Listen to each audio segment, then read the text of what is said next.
আপনারা জানেন আমাদের চৌকা এবং কিরণগঞ্জ দুইটা বিজিবি ক্যাম্পের মাঝামাঝি স্থানে 177-এর 3S বরাবর এখানে আমাদের বাংলাদেশি কিছু আম গাছ ছিল। তো ভারতের নাগরিকরা আমাদের এই বাংলাদেশি আম গাছ কাটাকে নিয়ে একটা ভারতীয় নাগরিক এবং বাংলাদেশের নাগরিকের মধ্যে একটা উত্তেজনার পরিস্থিতি সৃষ্টি হয়। সেই ক্ষেত্রে দুই পক্ষ, বাংলাদেশ সাইড এবং ভারতের সাইডে দুই পক্ষ জনগণ যার যার দেশের জন্য সবাই শূন্য লাইন বরাবর সবাই দাঁড়িয়ে যায়। তো এই ব্যাপারে আমরা বিজিবির সাথে সাথে আমাদের বিজিবির জনবল বৃদ্ধি করেছি। আমরা অফিসাররা নিজেরাই গ্রাউন্ডে এসে আপনারা দেখেছেন যে 4:10 আমাদের বিজিবি ব্যাটালিয়ন কমান্ডার পর্যায়ে বিএসএফ এর কমান্ডেন্ট এসেছিল। আমাদের কমান্ডেন্ট পর্যায়ে একটা ফ্ল্যাগ মিটিং হয়েছে এবং বিএসএফ এর পক্ষ থেকে দুঃখ প্রকাশ করা হয়েছে যে গাছগুলি কাটা হয়েছে এটা অন্যায় হয়েছে এবং তাদের পক্ষ থেকে তারা এটা ব্যবস্থা নেবে। তো সুতরাং আমরাও একদম লাস্ট এটা সম্পূর্ণ বিচার না হওয়া পর্যন্ত আমরা গ্রাউন্ডে আছি এবং যেন শূন্য লাইন বাংলা কেউ অতিক্রম না করে এবং উত্তেজনা পরিবেশ প্রশমিত করার জন্য আমরা বিজিবি প্রস্তুত আছি। পাশাপাশি আমাদের বিজিবির পাশে আমাদের বাংলাদেশি জনগণ, আমাদের দেশপ্রেমিক জনগণ আমাদের সাথে আছে এবং আমাদের জনগণ আমাদের যেটা নিশ্চয়তা করলো ভবিষ্যতেও আমাদের থাকবে।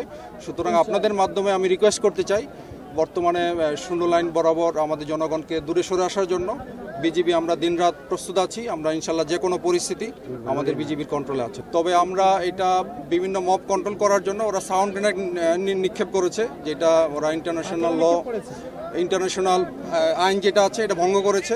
তো এই ব্যাপারে আমি আমার মহাপরিচালককে বিস্তারিত ঘটনা বর্ণনা করেছি এবং আমি আশা করি আমাদের বিজিবি হেডকোয়ার্টার এবং বিএসএফ হেডকোয়ার্টারের উচ্চ পর্যায়ে তারা একটা আলোচনা করবেন। তবে আমি এই এলাকায় এটুকু নিশ্চয়তা করতে চাই বাংলাদেশি জনগণ এবং বিজিবি আমরা প্রস্তুত আছি সীমান্তে। আমাদের বাংলাদেশি 1 ইঞ্চি আমরা ছাড় দিব না এবং এই এলাকার সীমান্তের নিরাপত্তা আমরা এটা বজায় রাখবো। আজকে যে ঘটনাটা ঘটেছে সেটা হচ্ছে ভারতের কিছু নাগরিক এবং বিএসএফের সাথে নিয়ে আমাদের বাংলাদেশে অনুপ্রবেশ করে তারা আম গাছ, বড়ই গাছ, তারপরে ভুট্টা ক্ষেত এগুলি তারা কেটেছে এবং যার কারণে আমাদের বাংলাদেশের লোকজন এবং বিজিবিকে সাথে নিয়ে তাদের প্রতিরোধ গড়ে তোলে। পরবর্তীতে দেখা যায় আর উত্তেজনা সৃষ্টি হয়ে তাদের দেশের আইন শৃঙ্খলা বাহিনী আছে, বিএসএফ আছে, তারা আমাদের দিকে লক্ষ্য করে তারা কাঁদানে গ্যাস ছুড়েছে, টিয়ার সেল ছুড়েছে। আমাদের বাংলাদেশে বেসামরিক কিছু লোকজন আহত হয়েছে, আমরা দেখেছি। বিজিবি আহত হয়েছে, বিজিবির একজনের বুড়া আঙ্গুল তারা কর্তন করে নিয়ে গেছে ভারতীয় নাগরিকরা। পাশাপাশি আমাদের বেসামরিক কিছু নাগরিকেরও মাথায় তারা কোপ দিয়েছে, কেটেছে, আহত করেছে, ইট পাটকেল ছুঁড়েছে। তারা তাদের দেশ থেকে যে ব্যাগে করে এনে তারা পাথর ছুঁড়েছে, আমরা এগুলো দেখেছি এবং আমরাও চেষ্টা করেছি সর্বোচ্চ প্রতিরোধ করে তাদের যে আধিপত্য আছে সেই আধিপত্যটা আমরা এখান থেকে রুখে দিতে এবং আমরা চাই আগামী দিনেও আমরা এই আধিপত্য রুখে দিব। এবং আপনাদের মাধ্যমে আমাদের যেটা জানাতে চাই যে বাংলাদেশের সাথে যে কয়েকদিন ধরে উত্তেজনা সৃষ্টি হচ্ছে যে আগামী দিনে যেটা না হয় এবং আমাদের দেশের নাগরিকরা যাতে করে সুষ্ঠুভাবে সীমান্ত এলাকায় কাজ করতে পারে, তাদের ফসল খেতে আসতে পারে, এটা আমরা সরকারের কাছে দাবি জানাচ্ছি। তারা যেন এটা সুষ্ঠু সমাধান করে উচ্চ পর্যায়ে বৈঠক করে যেটা সমাধান করে।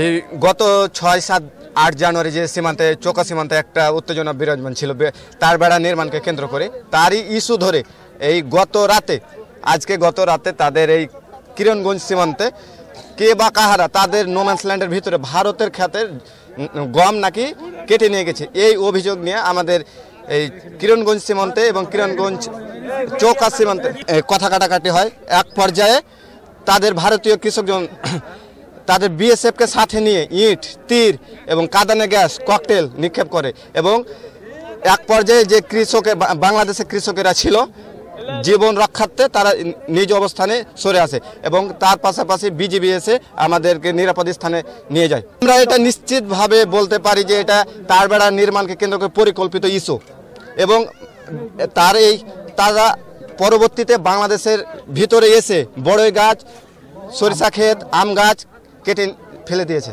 এখন বর্তমানে আমাদের কৃষকের নোম্যান্স ল্যান্ডের ভিতরে বাংলাদেশের যে ক্ষেতগুলো ছিল একেবারে সব নষ্ট করে ফেলে দিয়েছে। তারা ছোটখাটো তুচ্ছ ঘটনাকে কেন্দ্র করে এই এলাকা আমাদের বাংলাদেশের জনগণের ওপর তারা আগ্রাসন চালাচ্ছে। ভবিষ্যতে আমরা ভারতের যে আগ্রাসন, তারা যে হামলা করছে, এর একটা সুষ্ঠু সমাধান চাই।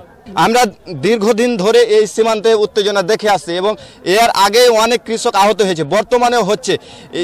আমরা কি এর থেকে রেহাই পাবো না? ওরা বারবার পরিকল্পিতভাবে বাংলাদেশের ভিতরে এসে তারা গাছ কেটে নিয়ে যাচ্ছে। এটা আমরা সুস্থ একটা সমাধান চাই, যেন বারবার যেন উত্তেজনা না হয় আমাদের মাঝে। আর তাই আমরা সব আমাদের জনগণ সবাই একত্র হয়ে আমরা বিডিআর এর মাধ্যমে আমরা বিএসএফ এর সব রুখে দেওয়ার জন্য দাঁড়িয়ে আছে। সব তারা অবৈধভাবে বাংলাদেশের ভিতরে অতিক্রম করে তারা আমের গাছ ওরে গাছ কাটতে এসেছে, তার জন্য অনেকগুলো কায়দাও নিয়ে গেছে। তার জন্য বাংলাদেশের বিডিআর বাধা দেওয়ার কারণে ওরা সিনেট গ্রেনেড বম, তারপর গ্যাস বম এগুলো নিক্ষেপ করে এবং বিডিআর এর একটা লোক কিন্তু কেটে দিয়েছে ওরা। আমরা নিয়ে চোখের মতো দেখেছি আমরা, তখন মোটামুটি 12:30 বাজে তখন বেসামরিক অনেকজন আহত হয়েছে।